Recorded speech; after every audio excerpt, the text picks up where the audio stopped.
Ce n'est pas n'importe qui attire des personnes narcissiques. Alors une fois que ces personnes ont pu identifier ce dont vous avez, eh bien elles vont s'en servir pour vous manipuler.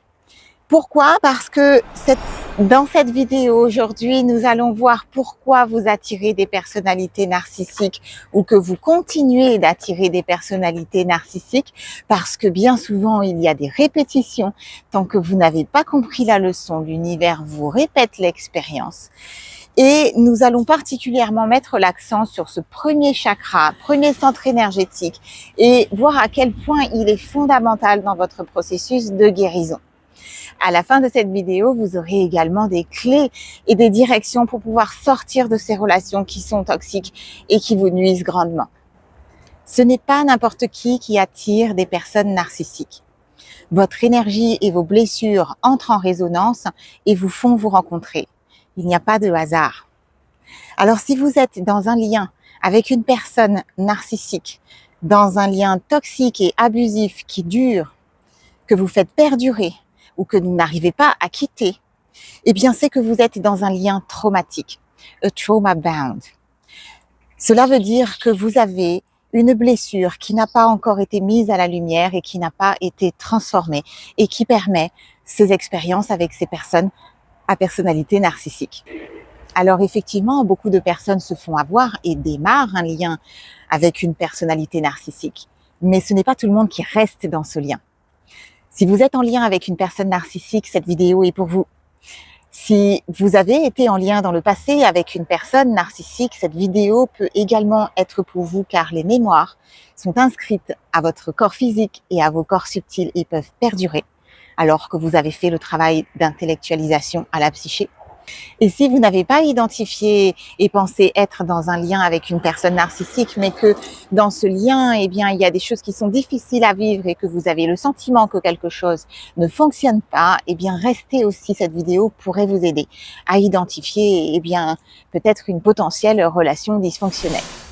Bonjour à tous et bienvenue sur To Be Your Joy. Je suis Aurélie Enda, thérapeute énergéticienne, et j'ai la joie de vous accompagner afin de vous aider à débloquer vos situations et vous amener vers votre joie véritable. Si le contenu de cette capsule vous plaît et que celui-ci vous aide sur votre chemin, pensez à me mettre un pouce pour soutenir la chaîne et à m'écrire des commentaires sous les vidéos. Et par ailleurs, merci à tous ceux qui participent à la chaîne et qui écrivent et partagent leur expérience. J'ai beaucoup de gratitude pour vos échanges. Et si vous souhaitez également travailler avec moi en individuel, vous pouvez me contacter. Mes coordonnées donc sont dans la description de la vidéo. Faisons un petit tour d'horizon pour mieux identifier ces personnalités narcissiques, parce que ce n'est pas toujours évident pour tout le monde. Cette liste n'est pas exhaustive, mais vous avez affaire à des manipulateurs. C'est-à-dire qu'il y a une stratégie qui est en place et qui est très bien rodée.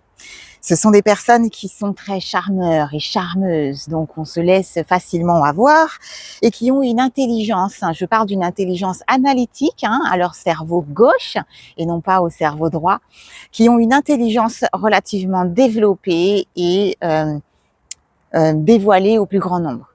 Ces personnalités sont souvent charismatiques, elles présentent donc un charisme dans leur façon de se présenter au monde et sont souvent des personnes de pouvoir. Elles sont très populaires souvent, adorées par leur entourage, voire même idolâtrées, et elles ont souvent donc une expertise qui est reconnue par leur entourage, couplée donc avec leur intelligence reconnue. Et cette popularité amène à une isolation quand vous essayez de partager votre vérité, parce que eh bien peu de personnes croient ce que vous racontez, qui va à l'encontre de toutes les choses positives que les autres personnes peuvent vivre. Je dis bien peuvent vivre. Et il est donc difficile de trouver du soutien de l'entourage pour cette raison.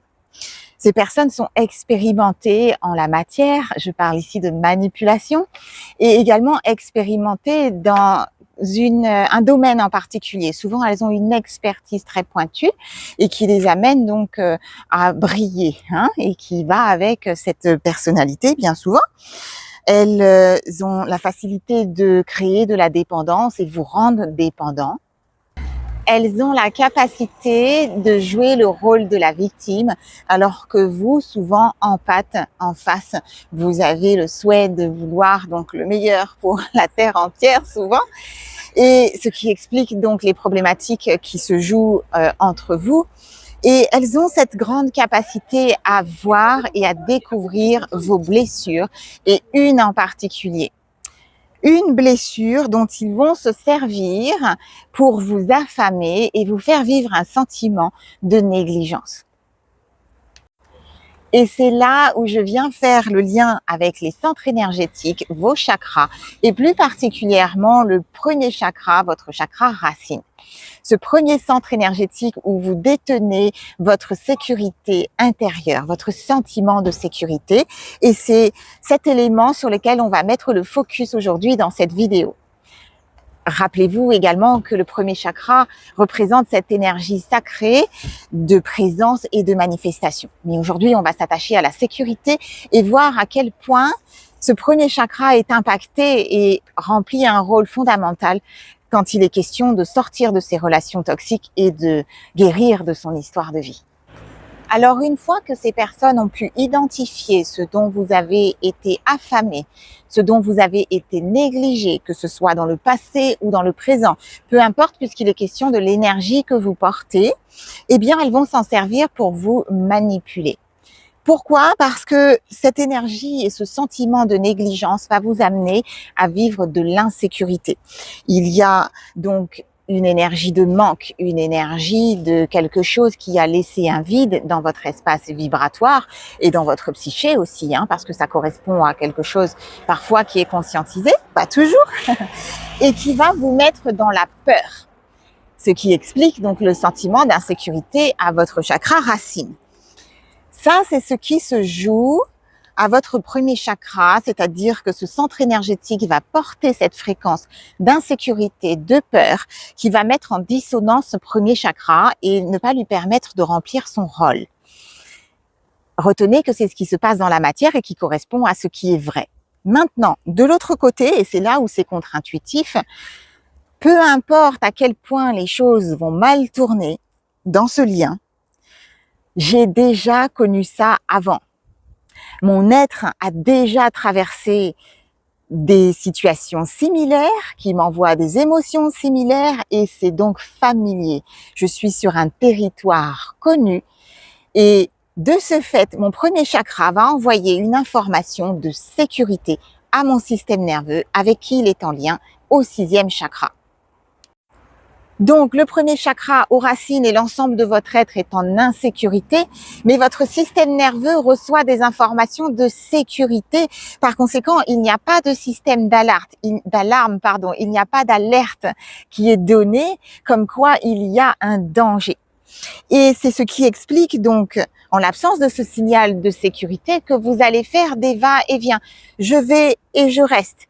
Je tente de quitter parce que quelque part j'ai un instinct de survie qui parfois se réveille et m'amène à vouloir sauver ma peau et à sortir de ce qui est toxique pour moi. Et de l'autre côté, eh bien, j'ai cette énergie de sécurité qui me dit là il n'y a pas d'alerte, il n'y a rien de nouveau, c'est connu de mon système et quelque part c'est ok parce que même si ça me met dans une situation pénible, souffrante et douloureuse, eh bien j'ai déjà connu ça et ça quelque part m'amène ce sentiment donc de sécurité. Votre système d'alarme est comme en dysfonctionnement. C'est comme si vous étiez dans un bâtiment et qu'il y avait le feu et que le système d'alarme n'était pas fonctionnel. S'il n'y a pas d'alarme, peut-être vous sentez un peu de fumée, mais vous ne vous alertez pas parce que quelque part vous vous dites non, tout va bien, il n'y a pas de pas de problème là identifié dans l'immédiat et vous allez peut-être mettre du temps à sortir de ce bâtiment. Peut-être que ce temps de réaction va vous amener à respirer de la fumée, de la toxicité.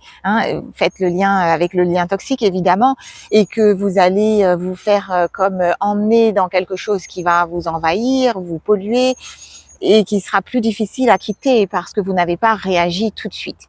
Hein, c'est un peu ce qui se passe. Maintenant, deuxième point par rapport à ce premier chakra qui est important ici, c'est de rappeler que lorsque vous avez donc une alerte d'un danger qui se vit avec une insécurité au premier chakra, celui-ci va envoyer un message donc à votre système nerveux qui va donc réagir de 4 façons. C'est ce qu'on appelle donc la réponse fight, flight, freeze and fawn in English.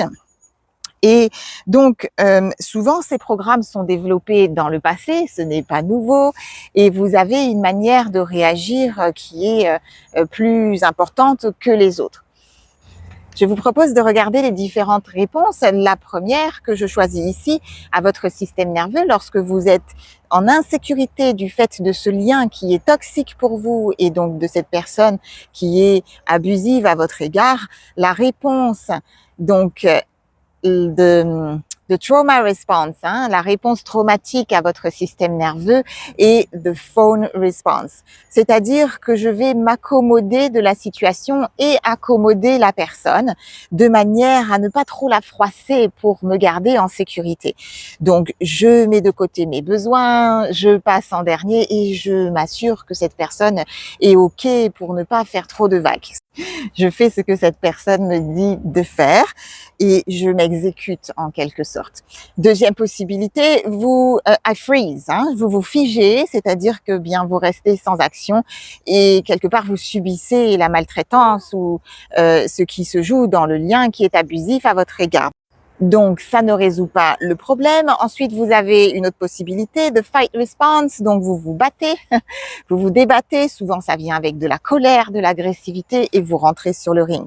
Donc, vous sortez le guerrier et la guerrière intérieure et vous agressez. Le problème, c'est que cette personne, dans ce lien traumatique, va se servir de cette énergie qui va la nourrir encore plus et elle va se servir de ce qui est exprimé et vécu sous la colère pour vous manipuler davantage. Et puis, vous avez the flight response, c'est-à-dire que vous fuyez, vous faites la malle. Et bien, ce n'est pas un acte conscient non plus et cela va être temporaire bien souvent parce que vous fuyez pour vous mettre à l'abri, mais ce besoin n'a toujours pas trouvé résolution et vous êtes toujours affamé de cette chose dont cette personne vous fait manquer et dont elle vous nourrit avec des miettes, hein, j'en parlerai tout à l'heure. Et par conséquent, souvent, vous revenez. Donc, vous faites des va-et-vient et à chaque fois que vous revenez dans le lien, eh bien, cette personne prend note du pouvoir qu'elle a sur vous parce que vous n'arrivez pas à quitter. Donc très compliqué, hein, et de voir que ces 4 réponses qui sont des réponses traumatiques et non pas des réponses conscientes et qui vont vous amener à solutionner ce qui se joue dans le lien vont être particulièrement difficiles à vivre. Alors je répète, hein, vous vous êtes fait agripper, l'hameçon auquel vous avez mordu et qui vous a accroché correspond à quelque chose que ces personnes vont vous donner, mais qu'elles vont vous donner sous la forme de miettes. They are crumbing you, on dit en anglais. C'est-à-dire qu'il y a des grandes tranches de pain qui sont découpées sur la table et qui sont disponibles, mais vous, on ne vous donne pas la tranche de pain, on vous donne les miettes qui se sont échappées quand on a découpé le pain et puis l'abondance et les bonnes choses sont réservées à d'autres. Je suis désolée si vous vivez cette situation, c'est extrêmement difficile. Vous avez toute ma compassion. Mais on va voir comment on peut vous aider avec cette situation. Donc, bien sûr, l'impact est important à l'ensemble de vos centres énergétiques et va impacter vos autres centres énergétiques. Mais c'est d'abord un travail au premier chakra qui doit se jouer à la sécurité. Vous ne pourrez rien faire si vous n'avez pas de sécurité intérieure. Vous bloquez vos autres centres énergétiques qui sont impactés dans votre verticalité et qui vont s'imprégner de l'énergie de cette fondation à vos racines. Vous avez une série que je viens de tourner sur le premier chakra pour vous aider à identifier si votre premier chakra est bloqué, en déséquilibre. Je vous la recommande fortement et de prendre des notes pour savoir où vous vous situez et d'identifier si vous êtes concerné par un premier chakra en déséquilibre et surtout à quel point. Surtout à quel point, c'est ça qui est important. Mais rapidement, si on parcourt les autres chakras, par exemple au deuxième chakra, l'impact va être cette absence de joie. Vous êtes grignoté dans votre énergie. Ces personnes-là vont vous drainer. They are vampires, they are energy suckers. ils aspirent comme ça votre énergie et vous drainent, hein, et prennent votre joie parce qu'ils se nourrissent de votre énergie et de ce qui se vit dans le lien et surtout de votre désespoir, d'accord? Donc, à votre deuxième chakra, vous allez perdre de l'énergie, vous allez perdre de la vitalité, perdre de la joie de vivre et vous allez comme vous sentir éteint. C'est aussi au deuxième chakra que vous allez vivre des sentiments de culpabilité parce que ces personnes-là vont vous amener à vivre cette culpabilité et se servir de cette corde-là pour vous manipuler. Et puis à votre deuxième chakra, ils vont comme activer la colère intérieure, hein, à votre deuxième centre énergétique et qui va venir bloquer votre chakra. Ils ont la grande capacité de créer des déconnexions et des problématiques et vous accuser après d'en être le responsable, hein, avec cette culpabilité. Donc très important, c'est un exemple parmi d'autres. Et puis au troisième chakra, eh bien vous allez avoir votre confiance en soi qui va être impactée, votre affirmation de vous-même. Ces personnes-là sont très douées dans leur capacité à vous gaslighter, hein, they are gaslighting you, c'est-à-dire qu'elles vont vous amener à douter de votre santé mentale, de votre mémoire et de votre perception de la réalité. Donc, vous êtes perturbé à votre troisième chakra qui perd sa capacité d'agir, de se sentir fort et surtout de valeur. J'en reparlerai tout à l'heure.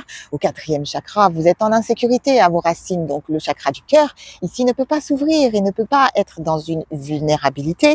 Et il y a souvent donc des fermetures qui se jouent et des difficultés à se pardonner et d'avoir de la compassion pour soi-même. Donc, on va être dans une dynamique d'être dur avec soi-même. Hein, on ne peut pas se pardonner des choses et on a quelqu'un qui nous accable et il nous rappelle qu'on a fait mal ou qu'on n'a pas été dans quelque chose qui était juste et nous fait croire bien évidemment des choses qui sont fausses. Et puis, au cinquième chakra, à la gorge, il va être difficile d'ouvrir et d'exprimer puisque vous êtes invalidé dans ce que vous exprimez, vous n'êtes pas cru, vous n'êtes pas entendu. Comment voulez-vous ouvrir la gorge et exprimer votre vérité? Et au sixième chakra, eh bien, étant en lien avec votre premier chakra qui manque de sécurité, vous êtes impacté dans votre discernement. Et ces personnes-là vont vous embrouiller l'esprit et vous ne savez plus où est la vérité, où sont les illusions et vous ne faites plus la part des choses. Et ça prend souvent quelqu'un de l'extérieur pour venir vous aider. Et je parle d'un professionnel parce que c'est très complexe, hein. Donc, allez chercher de l'aide si vous vous sentez dans cette situation et moi je vous reçois avec joie, hein. Ça fait longtemps que je travaille sur ces types de situations et je saurai comment vous aider. Je fais une aparté ici. Retenez que ces blessures vont concerner majoritairement un travail au troisième chakra, après le premier chakra dont on a besoin pour avoir ce sentiment de sécurité. Pourquoi? Parce que vous et ces personnes partagez la même blessure. Vous, en tant que empathe, bien souvent, je vais vous définir comme ça pour distinguer les deux, vous ne vous sentez pas assez, vous ne vous sentez pas digne. Donc, il est question de cette affirmation de soi, de la valeur de soi au troisième chakra qui n'est pas suffisamment solide et construite. Et vous allez très souvent donner pour vous sentir aimé. Donc, vous avez besoin de donner, de vous occuper des autres, etc. pour vous donner un sentiment d'être utile et d'avoir une valeur. Alors que la personnalité narcissique, elle va également avoir une problématique donc au troisième chakra, avec un troisième chakra en dissonance et qui ne se sent pas assez non plus et qui va donc pour se sentir à la hauteur aller se nourrir chez l'autre et par conséquent donc se valoriser, ça va lui donner un sentiment d'avoir du pouvoir. Donc c'est la même blessure mais qui va s'exprimer différemment. Vous comprenez pourquoi le combo marche bien et donc avec une polarité négative et une polarité positive dans le sens où l'un va donner et l'autre va prendre. Et ces systèmes sont de toute façon voués à l'échec, tout simplement parce que l'un et l'autre va aller chercher à l'extérieur pour se nourrir. Je vais chercher chez l'autre quelque chose que je n'arrive pas à contacter en moi, alors qu'il est plutôt question d'aller en dedans pour aller guérir sa blessure et pour se nourrir soi-même de ses besoins et non pas à l'extérieur. Donc, on va toujours travailler sur ce premier chakra et donc favoriser une indépendance pour ne pas être dans la dépendance de l'autre quand vous avez ces personnalités narcissiques qui créent cet attachement et cette dépendance dont vous avez du mal à vous sortir et travailler donc dans les soins à vos racines mais conjointement toujours avec un autre chakra. Donc ça peut être le racine plus le deuxième, le racine plus le troisième, etc. en fonction de la blessure originelle qui correspond à votre histoire. Si vous êtes dans cette situation et dans ces liens avec ces personnalités narcissiques, toxiques et abusives, je suis vraiment désolée que vous viviez cette expérience difficile et je viens vous donner des clés, des directions pour vous aider. Parce que tant que vous ne guérissez pas la blessure originelle qui correspond à cette situation, vous continuerez d'attirer ces personnalités et de vivre ces expériences de manière répétée. Alors pour vous aider, la première chose, c'est d'apprendre à mieux vous connaître. C'est de connaître vos déclencheurs. You have to know your triggers. Vous devez savoir ce qui vous déclenche. Quelle est la blessure sur laquelle on appuie pour vous amener donc à vivre ces situations douloureuses. Pourquoi est-ce que cela est extrêmement important? Eh bien, souvent, ces personnalités narcissiques ont toujours un train d'avance par rapport à vous et vont aller distinguer la blessure qui est la vôtre avant même que vous l'ayez conscientisée parfois.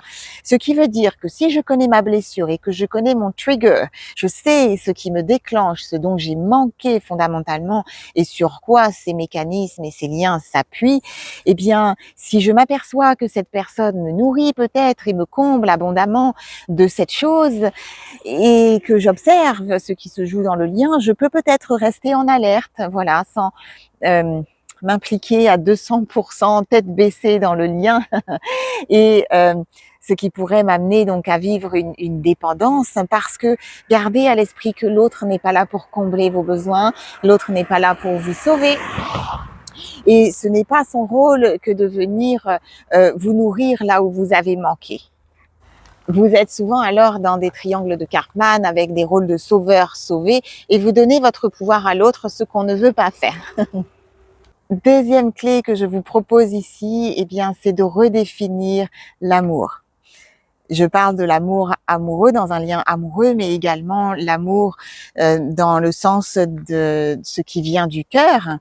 Et donc de redéfinir ce qu'est l'amour, dans un premier temps de désapprendre que l'amour n'est pas synonyme de chaos et de dysfonctionnement, que vous n'avez pas à gagner cet amour et donc à faire quelque chose qui vous amène à être dans un lien transactionnel avec l'autre, que d'être vous suffit suffisamment donc pour être aimé et suffisant pour être aimé et d'apprendre donc d'inscrire des nouvelles informations et non pas seulement à la psyché mais également vibratoirement et dans la matière, de réapprendre que l'amour est synonyme de paix, que l'amour est synonyme de calme et de bienveillance et que l'amour vous permet d'avoir vos besoins qui sont entendus par une personne qui va avoir la volonté d'être dans le partage à partir du cœur avec vous et que l'amour est sécurisé. Cela veut dire par conséquent que vous faites la distinction entre un lien d'amour et un lien traumatique, c'est-à-dire un lien qui va générer des réponses, des trauma response, des réponses qui vont enclencher donc ces 4 modes de réponse dont j'ai parlé tout à l'heure et que vous êtes au clair avec ce qui est de l'amour et ce qui n'est pas de l'amour. Troisième point, cessez d'essayer de changer quelqu'un qui n'a pas décidé de changer et qui ne veut pas changer. Ces personnes ne veulent pas changer, de toute façon, elles ne se remettent pas en question et il est important de prendre en compte, vous, votre positionnement potentiellement, hypothétiquement de sauveur et d'empathe qui veut guérir, fixer, sauver l'autre pour se donner de la valeur ou pour d'autres raisons. Et ces personnes donc narcissiques qui sont simplement intéressés de ne pas perdre les bénéfices qu'ils ont de votre présence et de ce lien avec vous et qui vont faire des petits pas ou des semblants de pas ou d'action pour vous donner le sentiment qu'elles veulent aller vers quelque chose qui correspond à ce que vous souhaitez, mais qui n'en est rien. Elles ne veulent pas changer. De toute façon, il n'y a pas de problème avec eux, hein. Il n'y a pas de problème avec ces personnes-là. C'est vous le problème pour eux. Pourquoi est-ce que vous voulez qu'elles se mettent à changer et à mettre des choses en place pour changer? It's not gonna happen. Sorry.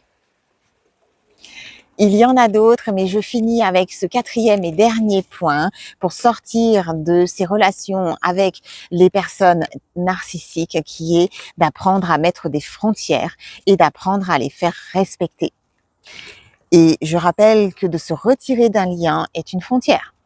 Parce que si vous avez essayé de verbaliser vos frontières, de les exprimer et donc été dans un partage pour pouvoir exprimer vos besoins, etc., et que cela n'a pas fonctionné, eh bien, vous êtes en droit de vous retirer de ce lien. Et ce qui est recommandé dans ces cas-là est le no contact. Il n'y a pas d'autre solution. C'est la solution qui va vous mettre en protection. Si vous en êtes rendu là, à ce stade, je dirais que tout ce dont vous avez besoin de savoir, c'est que cette personne n'est pas une personne pour vous. Partenaire de vie, ami, membre de la famille, manager, personne avec qui vous travaillez dans l'entreprise.